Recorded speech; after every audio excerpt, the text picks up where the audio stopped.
Şeytanların yurdunda üzerime bulaşan uğursuzluğu közlerde yakıp attım. Davamız için şeytanların başı Melikşah'a korku saldık. Bakmadan görmeyi başardın.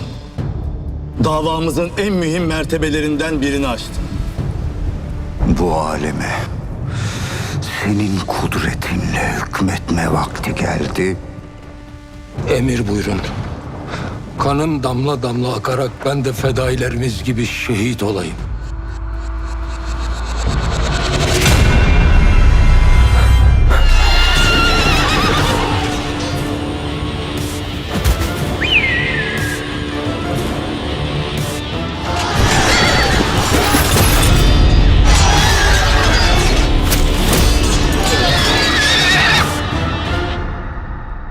Selçuklu yerle yeksan olacak.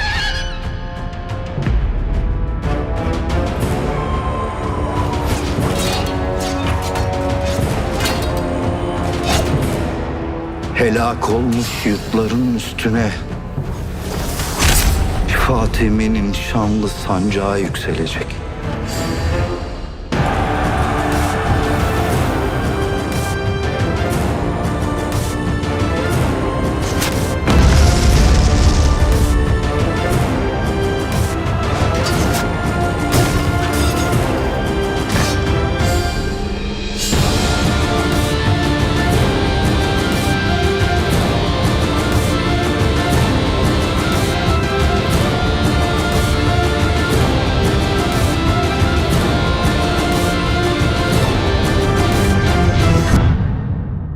Uyanış Büyük Selçuklu 28 Eylül Pazartesi TRT 1'de başlıyor.